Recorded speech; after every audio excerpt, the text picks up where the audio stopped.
সব যাচ্ছি আমি ঘুম থেকে উঠে 100 কোটি টাকা বলে দিতে পারি, কিন্তু তুমি তো বাজারে গিয়ে দেখছো। ভিডিওর শুরুর প্রথমেই বলছি, দেবের ফ্যানরা গালাগালি দেওয়ার আগে ভিডিওটা দেখে তারপর গালাগালি দাও কমেন্ট বক্সে। যাই হোক, ভিডিও শুরু হওয়ার আগে সবাইকে একটাই কথা বলবো, হ্যাপি নিউ ইয়ার।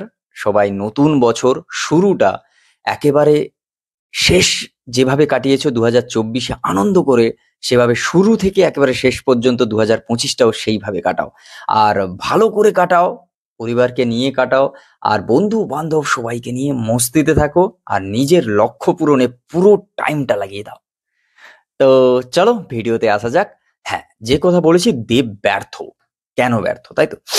দেব ব্যর্থ বলতে, একা মানুষটা একের পর এক পারিবারিক ছবি বলো, অন্য ধারার ছবি বলো, কমার্শিয়াল বলো, বা নিজের পলিটিক্যাল কেরিয়ার, সব জায়গায় একেবারে দাপিয়ে বেড়াচ্ছে। কোন জায়গায় নেই বলো তো? কোথাও বন্যা হয় সেখানে ঝাঁপিয়ে পড়া, বা কোনো সামাজিক কাজে নিজেকে নিয়োজিত করা, বা যখন টলিউডের নিজস্ব টালিগঞ্জের যখন হচ্ছে সবকিছু বন্ধ হয়ে যাওয়া একটা ক্রাইসিসের মধ্যে চলে, সেখানেও ঝাঁপিয়ে গিয়ে সবকিছু সলভ করা। তারপর এতদিন পর একটা খাদানের মতো ফাটাফাটি একটা কমার্শিয়াল মুভি নিয়ে আসে।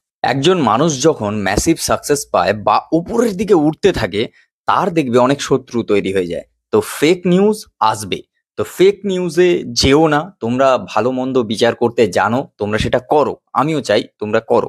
যেরকম ফেসবুকের প্রচুর পোস্ট আসছে খাদানের যে হচ্ছে বক্স অফিস কালেকশন নিয়ে, খুব ঝামেলা, ঘোটালাটা কি, যে দেব নাকি বাড়িয়ে বলছে, দেব হচ্ছে নিজের খাদানকে আরো ট্রেন্ডিং এ রাখার জন্য এই টাকা কামিয়েছে, ওই টাকা কামিয়েছে, এত কোটি টাকা কালেকশন করেছে, সেটা নিয়ে ভুল ভাল দেব বলছে। এটা সবাই রটাচ্ছে আর কি রীতিমতো। মানে বিভিন্ন ধরনের পেজগুলোতে আমি পোস্ট দেখছি, কিন্তু সত্যি কথা বলতে বাংলা সিনেমার এক্স্যাক্ট হচ্ছে একটা কালেকশন জানা যায় না।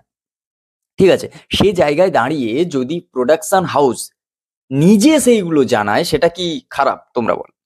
আর যদি ভুল হোক বা ঠিক, জানাচ্ছে কে? যারা সিনেমাটা বানিয়েছে। ঠিক আছে, হ্যাঁ, তর্ক বিতর্ক সব জায়গায় থাকে, এখানেও থাকতে পারে, কিন্তু সেটা নিয়ে এইভাবে জল ঘোলা করাটা একটু চাপের। তবে একটা জিনিস বলছি, ভালো জিনিসকে ভালো বলতে শিখুন, না হলে দেখবেন ভালো জিনিসটাও আপনার ভাগ্যে বা নসিবে কোনোদিনই জুটবে না। ভালো কাজ, ভালো কিছুর পাশে থাকাটা সবার প্রয়োজন। খাদানের মতো এরকম মুভি যদি আসতে থাকে, এরকম সিনেমা যদি বাংলা ইন্ডাস্ট্রিতে আসতে থাকে, সাকসেসটা কিন্তু আমাদেরই। আজকের ডেটে দাঁড়িয়ে যখন আমি এই ভিডিওটা বানাচ্ছি, তখন খাদান 10 কোটির ওপরে গিয়ে 11 কোটির দোরগোড়ায়। এত সাকসেস, এটা কিন্তু কম ব্যাপার নয়। ঠিক আছে, তো চলো আজকের ভিডিও এই পর্যন্ত। যদি ভালো লাগে অবশ্যই একটা লাইক করে যেও, আর যদি তোমার কোনো মতামত থাকে অবশ্যই কমেন্ট বক্স খোলাই আছে, কমেন্ট বক্সে জানিয়ে যেতে পারো। গালাগালি দিতে ইচ্ছে হলে কমেন্ট বক্সেই দিয়ে যেও, ঠিক আছে, তারও রিপ্লাই দেবো আমি। আর চ্যানেলটাকে সাবস্ক্রাইব করে নিও, কারণ ছোট চ্যানেল তো কেউ অতটা ভাও দেয় না যতক্ষণ না লাখের ওপর বা মিলিয়নের ওপর হয়। তো ছোট ক্রিয়েটর হতে পারে। সাবস্ক্রাইব করো, পাশে থাকো। আর চলো, দেখা হচ্ছে নেক্সট ভিডিওয়ে। নতুন বছরটা ভালো করে কাটাও। আর হ্যাঁ, রঘু ডাকাতের অ্যানাউন্সমেন্ট হয়ে গেছে, তার ভিডিও নিয়ে পরের ভিডিও আসছি। চলো বাই, দেখা হচ্ছে নেক্সট ভিডিও।